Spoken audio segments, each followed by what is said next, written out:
की विद्यमान जे आमदार आहेत त्यांना मतं मिळाली 1,08,000 आणि प्रकाश निकमची 32,000 अशी 1,40,000 मतं मिळाली भारतीय जनता पार्टीला किंवा महायुतीला।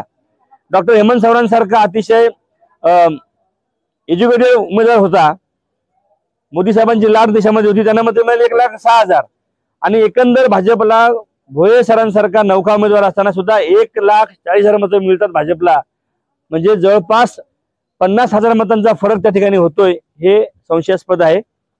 दुपारी 5 संध्याकाळी 5 नंतर जी 26,000 मतं वाढली, मतदान वाढलं, त्यामध्ये माझा पराभव ईव्हीएमनी केला असं मी म्हणतो। लोकांनी मतं आम्हाला दिलेली आहेत, पण ईव्हीएमनी मतांची चोरी केल्यामुळं मला पराभवाला सामोरं जावं लागलं। त्यामुळे राहुल गांधींचं जे काही धोरण आहे वोट चोरीच्या बद्दल, ते त्यांचं आमचं समर्थन आहे।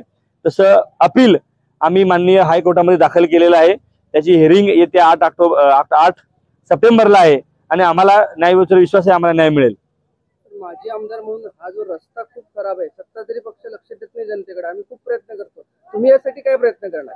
मधल्या काळामध्ये अनेक आंदोलनं वाडा भिवंडीसाठी आपल्या सर्व विरोधी पक्षांनी केली, परंतु सातत्याने वेगवेगळे ठेकेदार नेमत असताना पहिले 70 कोटी, मग 28 कोटी, मग 23 कोटीच्या रकमा ज्या ठेकेदारांना सत्ताधारी मंत्र्यांनी ज्यांच्या घशात घातल्या त्यांनीच हा रस्ता केला। त्यातून प्रचंड पैशाचा ओघ त्यामधून निवडणुकांमध्ये आला आणि सर्वसामान्य जनतेचा जे काही त्रास सहन करते त्याला हे सत्ताधारी कारणीभूत आहेत।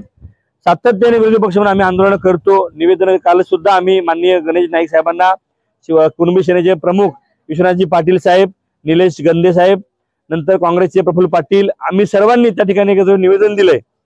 त्यावर पालकमंत्री काय करतात हे बघणं उत्सुकाचं ठरेल, परंतु लवकरच एक मोठं जन आंदोलन हे वाडा भिवंडी मनोर रस्त्यासाठी आम्ही उभारणार आहोत आणि त्याची प्रसिद्धी आपल्याला बघायला मिळेल। सत्ताधारी पक्ष खरं तर विधिमंडळामध्ये प्रश्न मांडायला पाहिजे।